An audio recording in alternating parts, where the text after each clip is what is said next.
Let us learn the chapter Federalism. Well, what is federalism?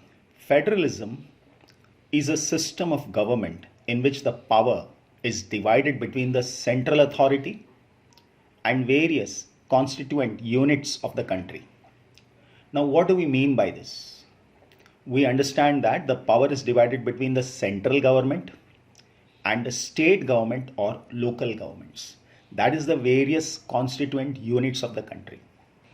Both these levels of government enjoy their power independent of each other. Federalism basically has two systems, and one is the unitary system and the second one is the federal systems. In a unitary system, there is only one level of government. What do we understand by this? It means it has only central government, which is supreme. The central government may create administrative divisions, and such units exercise only the powers that the central government has chosen to delegate. Then on the other hand, we have federal system, where we have more than one level of government. As we have seen, it can be central government, it can be state government, it can be local government. Here, in the unitary system, the central government can order local governments. But on the other hand, the central government does not order the local governments. So what do we understand? In the unitary system, there is no power to local governments. Local governments will just do the work that is delegated by the central government. State government have their own power. In a unitary system, all the other local governments are answerable to central government. But here, the state government is not answerable to the central government. On the other hand, both are answerable. Both means here the state as well as central are answerable to the people of the country. So these are the differences between unitary system and federal system. Now, if you see the world map, you will come to know the countries that are following unitary system and the countries that are following the federal. Moving ahead, what are the key features of federalism? There are two or more levels of government. When I say levels of government, they are central, then there is state, and then there is local governments. And we shall learn about them in detail as we proceed in this chapter. Now, different government govern the same citizens, but each tier has its own jurisdiction. When I say jurisdiction, it refers to their area where they can exercise their power. Supposing I live in Mumbai. Okay, I am under the jurisdiction of, first of all, central government, because Mumbai is a part of India. Then it is state government, because Mumbai is a part of the state of Maharashtra. Now, the jurisdiction of the respective levels of government are specified in the constitution. When I say constitution, I am referring to the rule book of the country. Can we bring any changes in what is specified in the constitution? The answer is the fundamental provisions of the constitution cannot be unilaterally changed by one level of government. When I say unilaterally means one person or one group or country involved in a situation without the agreement of the others cannot change. On the other hand, we have the highest court which acts as an umpire if there are disputes that arise between different levels of government. Say if there is a dispute between the state government and the central government, then the matter will go to the Supreme Court. If there is a dispute between Maharashtra and Karnataka, then again it will go to the Supreme Court. If there is a dispute between, say, Karnataka and Tamil Nadu, again it will go to the Supreme Court. So, any disputes between the states or states on one side and the central government on the other side, then the matter will go to the highest court, and that is the Supreme Court in India. Now, in this way, the Constitution ensures its financial autonomy to all levels of government. When I say financial autonomy, it is financial independence. and this is ensured in the constitution, that is the rule book of the country. In a federal system, the good thing is it safeguards and promotes unity. And second one is it also accommodates regional diversity. Because when I see India, there is diversity in many ways, whether it is language, whether it is religion, whether it is customs and festivals. Now there are two routes to form federalism. Okay, the first one is coming together. What do we mean by coming together? The states come together on their own to form a bigger unit, like it has happened in United States of America. Initially, it was 13 British colonies, but today, if you take, it is 50 big states, and these states have come together to form a bigger unit. Now, what is the benefit? They retain their identity and sovereignty. It means all the 50 states, they retain their identity as well as sovereignty. Sovereignty is the supreme authority. But if I take a country like India, which has 28 states, different states have different powers. The states do not have sovereignty, but the country has sovereignty. Means some other country cannot interfere in our political and internal matters. Then all the states in this type of federalism has equal powers. So one of the country is United States of America with 50 states. Then it is Switzerland with 26 states and Australia with 6. Then it is holding together. This is the second route to form federalism, in which India is also a part. Now in this system, a country divides its power between the constituent states and the national government. National government here means central government. The central government tends to be more powerful than the state government. Different constituent units of the federation have unequal powers. Means different states here have unequal powers. That means, say India. India is made up of states and union territories. Different states and different union territories have unequal powers. The countries which have this form of federalism is one, of course, India, Spain, Belgium. These are the classic examples of federalism formed by holding together. Now, what makes India a federal country? First of all, the constitution declared India as a union of states. So that is the first thing. Next, Indian Union is based on the principle of federalism. Third, the constitution provides for a three-tier system of government, which we have already learnt, and that is union government, that is the central government, then it is the state governments and local governments. Now, the good thing about them is that they enjoy separate jurisdiction clearly provided in the constitution. Now, the constitution provides a threefold distribution of legislative powers. When I say legislative powers, that is power to make laws. Now, this distribution is between union and state governments. Now, how will they make laws? So that is defined in a list, and that is union list, state list and concurrent list. What are these? Let us understand. If I take union list, it is a list that includes subjects of national importance, like one is defense of the country. Then it is foreign affairs, banking, communications, currencies. Now all these comes under union list. So related to these subjects, only the central government can legislate, that is make laws.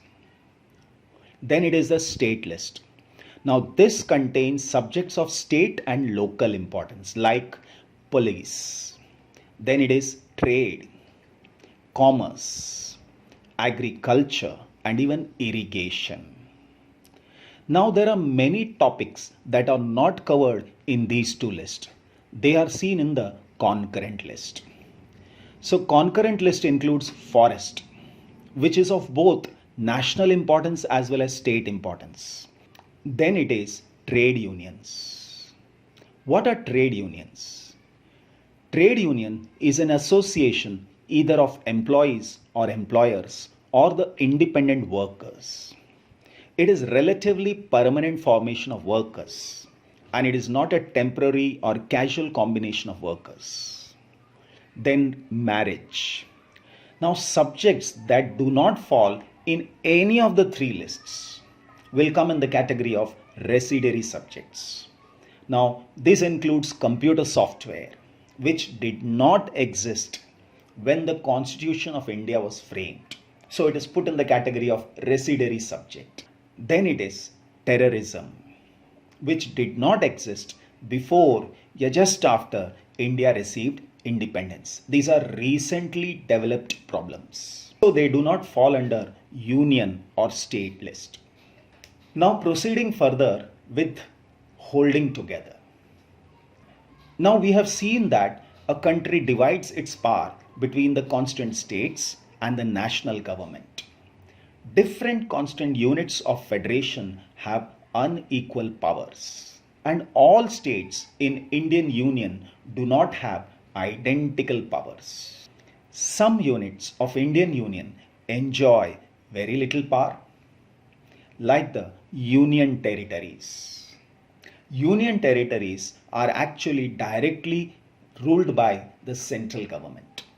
The union territories in India are Delhi, Chandigarh, Dadra and Nagar Haveli, Diu and Daman, Puducherry, Andaman and Nicobar Islands, Lakshadweep, and the recent development, that is Ladakh. Now we may say that we can bring a change in the constitution and also bring a change in the power of the union territories as well as states. But it is not easy to make changes to this power sharing arrangement because the parliament cannot on its own change this arrangement. Now, when I say parliament, parliament is made up of members of Lok Sabha and Rajya Sabha, and these are people who are directly elected by the citizens of the country, and there are people who are indirectly elected by the citizens of the country. Now, if we want to bring any change, first of all, it has to pass from both the houses of parliament with a 2/3 majority. That is just the first step. Then it should be ratified by, that is accepted by the legislatures. When I say legislatures, it is a lawmaking body of at least half of the total states. So if there are 28 states in the country, then at least 14 states have to say yes for it. The judiciary also plays an important role in overseeing the implementation of the constitutional provisions and procedures. In case of any dispute about the division of power, the High Court and the Supreme Court makes the decision. And we have seen the dispute can arise between two states, or it is the state and the center. Now, why do we see a success of federalism in India? The reason is it ensured spirit of federalism, respect for diversity which exists in our country, desire for living together. The next challenge in our country was creation of linguistic states, states on the basis of language. In 1947, the boundaries of several old states of India were changed in order to create new states. And this was done to ensure that people who spoke the same language lived in the same states. But some states were created not on the basis of language, but because of the culture, ethnicity, or even geography.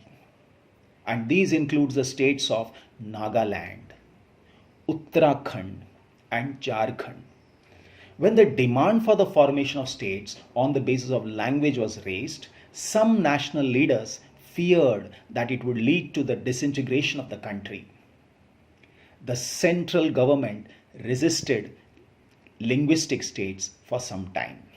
But the experience has shown that the formation of linguistic states has actually made the country more united, and it has also made administration easier. Now, the second test for the Indian Federation was the language policy.